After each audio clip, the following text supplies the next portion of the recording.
அல்லாஹுடைய இந்த திருமறையை பலவிதமாக பிரிக்கப்பட்டிருக்கிறது.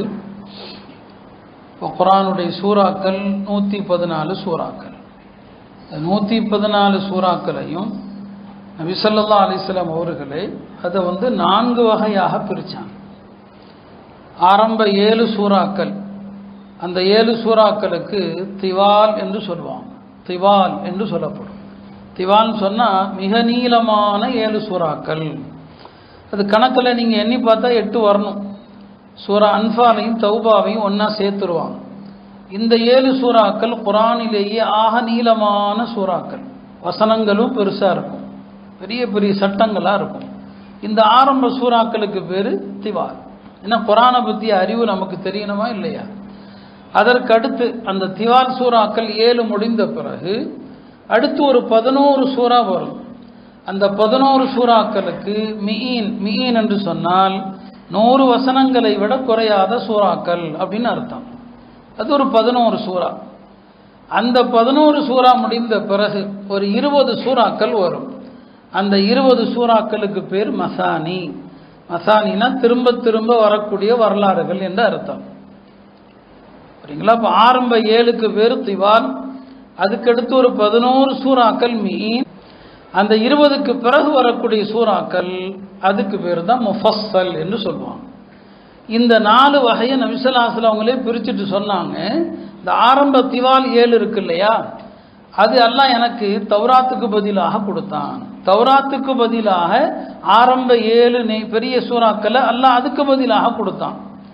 அதுக்கப்புறம் ஒரு 11 சூறா என்ன, மீன் 100 வசனங்களை கொண்ட சூறா, இதை அல்லாஹ் எனக்கு ஜபூருக்கு பதிலாக கொடுத்தான். அதுக்கப்புறம் ஒரு 20 சூறா சொன்னோம் பாருங்க, மசானின்னு சொன்னோம் இல்லையா, இதை அல்லாஹ் எனக்கு இன்ஜீலுக்கு பதிலாக கொடுத்தான். கடைசியில் உள்ள முஃபஸ்ஸல் இருக்கிறது, அதுக்கு நிகராக எந்த வேதமும் இல்லை. ஃபுஸ்ஸில்து பில் முஃபஸ்ஸல், முஃபஸ்ஸல் சூறாக்கள் அல்லாஹ் எனக்கு மட்டும்தான் கொடுத்தான்னு சொன்னான். இப்போ நாம் கொண்டிருக்கிறோம் இல்லையா, இப்போது ஓதிக்கொண்டிருக்கிறதெல்லாம் 3வது வகை, அதாவது மசானி வகை தான். அது நாளையோட முடியுது. அதுக்கப்புறம் ஹுஜராத்திலிருந்து முஃபஸ்ஸல், ஹுஜராத்திலிருந்து கடைசி சூரத்து நாஸ் வரைக்கும் என்னங்க முஃபஸ்ஸல்னு சொல்லுவாங்க. ஆக இப்படி 4 வகையான அமைப்பில் இருக்குதுங்க. இதில் என்னுடைய தனித்தன்மை என்ன, குர்ஆன் முழுக்க எங்கிருந்து ஓதினாலும் இனிமை தான் இல்லையா? இப்போ குர்ஆனில் ஆரம்ப 7 சூறான்னு சொன்ன பாருங்க, அதில் சட்டங்கள்லாம் இருக்குது. உதாரணமாக எந்தெந்த பெண்களை மனம் முடிக்கக்கூடாதுன்னு இருக்குது.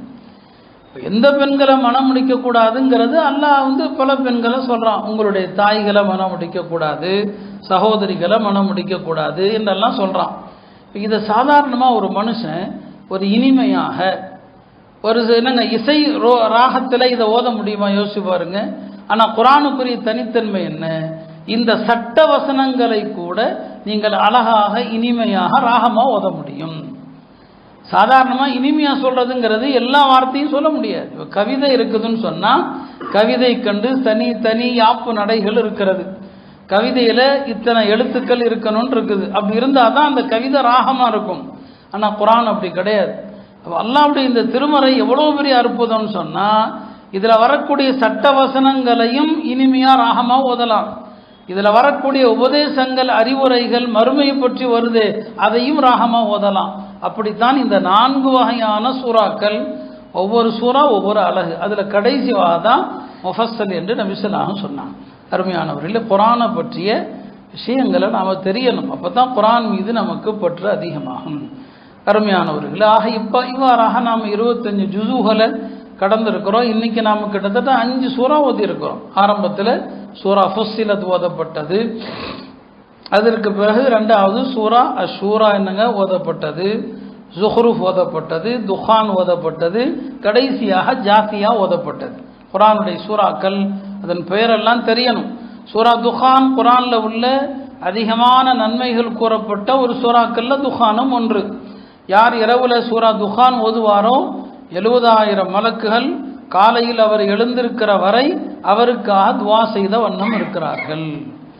சூரா துஹான் ஓதினீங்கன்னா இரவுனா மக்ரிப்லேருந்து ஃபஜ்ருக்குள்ளே எப்போ ஓதினாலும் சரி 70,000 மலக்குகள் அவருக்காக துவா செய்த வண்ணம் இருக்கிறாங்க.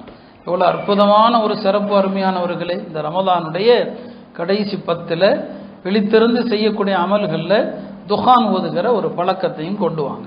அருமையானவர்களே, ஆக இப்படி 2 10கள் நிறைவாகி 3வது 10ஐ நாம் அடைந்து விட்டோம். நாளை தினத்திலிருந்து 21வது இரவு என்னங்க ஆரம்பிக்குது. இந்த நேரத்தில் கொஞ்சம் நாம் இந்த ஏத்திகாஃபுடைய கடைசி 10னுடைய சட்டங்களை தெளிவுபடுத்த விரும்புகிறேன். நபி ஸல்லல்லாஹு அலைஹி வஸல்லம் அவங்க பொதுவாக ரமதானில் அதிகமாக வணக்கங்களில் ஈடுபாடு காட்டினாலும் கடைசி 10ல் ரொம்ப அதிகமாக ஈடுபாடு காட்டுவாங்க. அதை சஹாபிகள் சொன்னாங்க, இதா தஹலல் ஆஷுரு, கடைசி 10 வந்து விடுமானால் நபி ஸல்லல்லாஹு அலைஹி வஸல்லம் அவங்க ஷத்த மீஸரஹு, அதாவது வணக்க வழிபாடுகளில் ரொம்ப தீவிரம் காட்ட ஆரம்பிச்சிருவாங்க. வஹயா லைலஹு, இரவெல்லாம் விழித்து தான் இருப்பாங்க. வஐகதா அஹ்லஹு, குடும்பத்தாரை எழுப்பி வணக்கத்தில் ஈடுபடுவாங்க. 10 காலங்களில் நஃபிலான வணக்கங்களுக்கு குடும்பத்தாரை எழுப்ப மாட்டாங்க, ஆர்வம் ஊட்டுவாங்க. அவங்களாம் இன்றி தொழுதாதான். ஆனால் ரமலான் கடைசி 10ல் குடும்பத்தாரையும் எழுப்பி வணக்கத்தில் ஈடுபடுவாங்க.